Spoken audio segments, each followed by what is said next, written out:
Hello friends, आप सबका फिर स्वागत है जेपीएससी दीपम कुमार में। आज मैं आप लोगों के समक्ष प्रस्तुत करने वाला हूँ झारखंड में जंगल प्रबंधन एवं वन्य जीव जंतु संरक्षण के कार्य।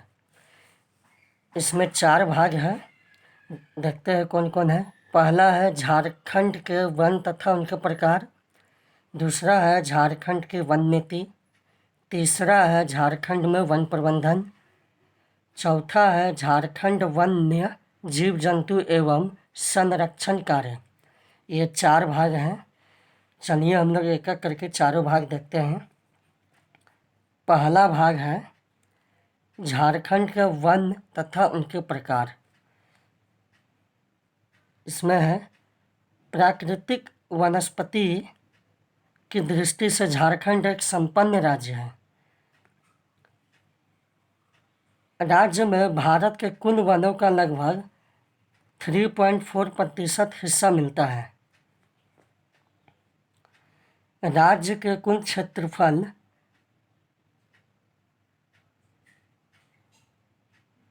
79,714 वर्ग किलोमीटर के 23,611.41 वर्ग किलोमीटर क्षेत्र में जंगल स्थित है। झारखंड के कुल क्षेत्रफल का 29.62% वन भाग है।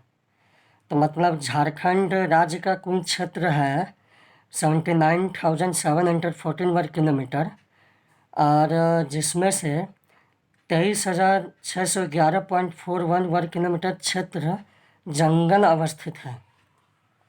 आगे बढ़ते हैं। राष्ट्रीय वन नीति के अनुसार कुल क्षेत्रफल के कम से कम 83% भाग पर वनों का विस्तार होना चाहिए।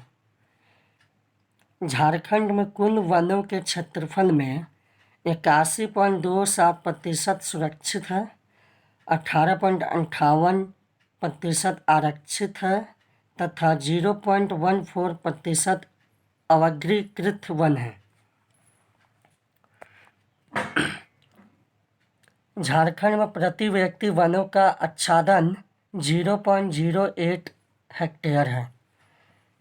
झारखंड में जलवायु और वृक्षों के प्रकार के आधार पर 3 प्रकार के वन मिलते हैं, जो निम्न है।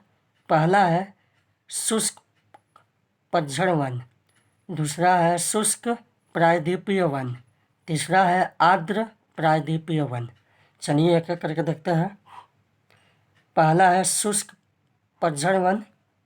शुष्क पतझड़ वन का विकास वैसे क्षेत्रों में हुआ है जहां औसत वार्षिक वर्षा 120 सेंटीमीटर से कम होती है। साल इस वन का प्रमुख वृक्ष है। इस तरह के वन में साल, महुआ, सेमर, शीशम, पलाश, आसन, बांस, अमलतास आदि वृक्ष पाए जाते हैं। इन वन क्षेत्रों का प्रसार प्रदेश के 3 क्षेत्रों में मिलता है। कौन कौन है? उत्तरी गढ़वा, पलामू, लातेहार और चतरा जिला में। फिर उत्तरी हजारीबाग, गिरिडीह, कोडरमा और देवघर जिला में। तीसरा है राजमहल पहाड़ी का पश्चिमी ढाल में। चलिए दूसरा है शुष्क। यहाँ शुष्क होगा।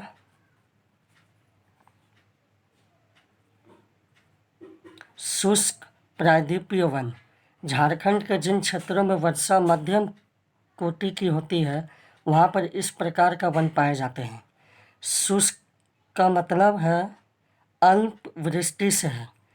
इस वनों का विस्तार हजारीबाग पठार के निचले क्षेत्र में है। रांची, सिंहभूम तथा पाट क्षेत्र में पाए जाते हैं। इसमें साल, आम, कटहल, कांच आदि के वृक्ष प्रमुख रूप से मिलते हैं। तीसरा है आर्द्र प्रायद्वीपीय वन। इस प्रकार के वन ज़्यादा वर्षा वाले क्षेत्र में पाए जाते हैं, जहाँ 120 सेंटीमीटर से ज़्यादा वर्षा होती है। वहाँ आर्द्र प्रायद्वीपीय वन पाए जाते हैं। झारखंड में इसका विस्तार सिंहभूम, दक्षिणी रांची, दक्षिणी लातेहार तथा संथाल परगना में है। इन वनों में साल, शीशम, जामुन, पलाश, सेमल, महुआ एवं बांस मिलते हैं। साल के वृक्षों की प्रधानता है,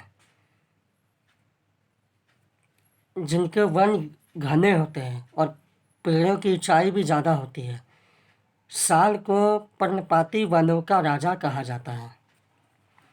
चलिए अब हम लोग आगे बढ़ते हैं। वनों की सुरक्षा के आधार पर राज्य में वनों की 3 श्रेणियां हैं। पहला है आरक्षित वन। आरक्षित वन वैसे वन जिनमें पशुओं को चराने तथा लकड़ी काटने की अनुमति नहीं होती, अर्थात उन्हें सरकारी संरक्षण में रखा जाता है। वैसे वनों को आरक्षित वन कहते हैं। राज्य में संरक्षित वनों का क्षेत्रफल है 4387 वर्ग किलोमीटर है, जो कुल क्षेत्र का 58.58% है। राज्य का सबसे बड़ा संरक्षित वन क्षेत्र है कोल्हान एवं पोराहाट वन क्षेत्र है। ये बहुत ही इम्पोर्टेंट है, कोराहाट एवं पोराहाट वन क्षेत्र। राजमहल और पलामू क्षेत्र में के वन इसी श्रेणी में हैं। दूसरा है सुरक्षित वन या फिर इसको कहते हैं रक्षित वन। वैसे वन जिनमें पशुओं को चराने एवं एक सीमा तक लकड़ी काटने की अनुमति सरकार के द्वारा प्रदान की जाती है, जिसे रक्षित वन कहलाता है। इन वनों का कुल क्षेत्रफल है 19,185 वर्ग किलोमीटर है, जो कुल वन क्षेत्र का 81.28% है। इसका सर्वाधिक क्षेत्रफल का विस्तार हजारीबाग में है। इसके बाद गढ़वा, पलामू, रांची, लातेहार का स्थान है। तीसरा है अवर्गीकृत वन। वैसे वन जिनमें पशुओं को चराने तथा लकड़ी काटने के लिए सरकार की कोई प्रतिबंध नहीं है, लेकिन सरकार इसके लिए शुल्क लेती है। अवर्गीकृत की वन की श्रेणी में आती है।